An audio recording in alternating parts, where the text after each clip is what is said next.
BJP के वरिष्ठ नेता और झारखंड विधानसभा में नेता प्रतिपक्ष बाबूलाल मरांडी ने एचईसी की जमीन पर रहे परिवार को हटाने पर चिंता जताई। उन्होंने मौके पर पहुंचकर रांची के डीसी से फोन पर बात की और कहा कि यदि परिवार को उजाड़ने का सिलसिला नहीं रुका तो वो उजाड़े गए परिवार के साथ सीएम आवास कूच करेंगे।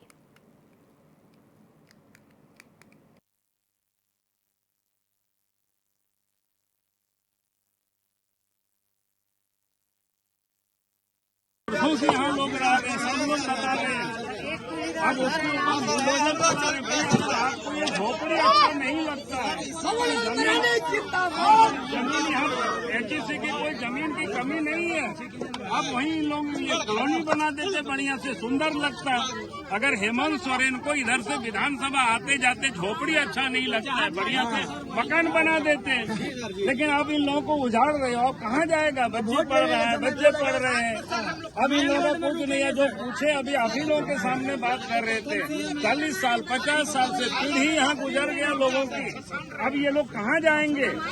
भाई आप बांग्लादेशी को यहाँ घुसपैठियों को बसा रहे हैं, उनको नागरिक बना रहे हैं।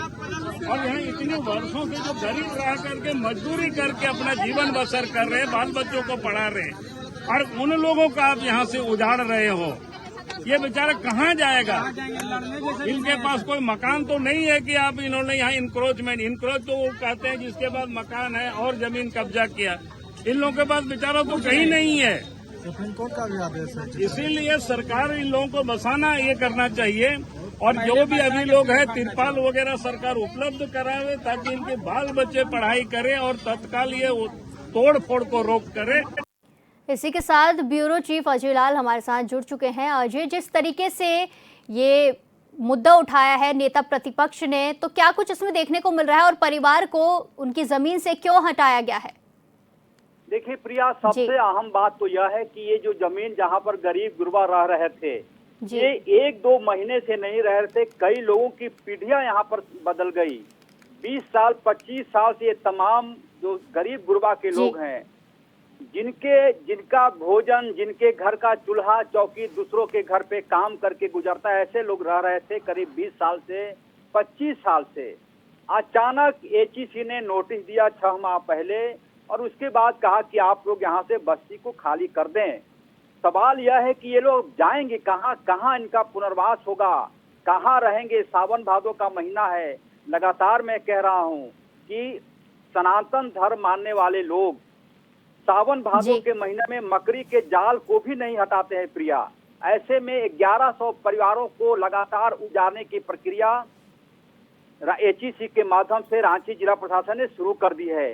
इसी बात को कल भी एचएन न्यूज ने प्रमुखता से दिखाया था कि क्या इस राज्य में यदि गरीबों की सरकार है, यदि भारतीय जनता पार्टी के लोग कहते हैं कि वो गरीबों की पार्टी है, यदि राजद यह कहता है कि गरीबों का सबसे बड़ा रहनुमा राजद है, तो ऐसे लोगों का खबर उन्हें लेना चाहिए। आपको मैं बधाई देना चाहूंगा प्रिया कि इस खबर के प्रसारण के लगभग 3 घंटे बाद बाबूलाल मरांडी जो लीडर ऑपोजिशन है, वो वहां गए और उन्हें कहा, मुख्यमंत्री से अनुरोध किया कि गरीबों को रहने दिया जाए। इनका जब तक कहीं पुनर्वास नहीं हो जाता, कहीं रहने की नई जगह नहीं मिल जाती है, तब तक उन्हें रहने दिया जाए। अब तक ऐसी कोई व्यवस्था नहीं आई है। हालांकि अब तक जब हमारी आपसे बातचीत हो रही है, आज बुलडोजर वहां नहीं आया है, गरीबों की बस्ती नहीं उजाड़ी जा रही है, लेकिन मुझे लगता है कि फिर से उनकी ये शुरुआत होगी। लिहाजा बाबूलाल मरांडी कल गुस्से में थे। उन्होंने कहा जी हटाओ अभियान नहीं रुका तो वो गरीबों के साथ मुख्यमंत्री के आवास में प्रवेश कर जाएंगे। जी बिल्कुल, धन्यवाद अजय हमारे साथ जानकारी साझा करने के लिए।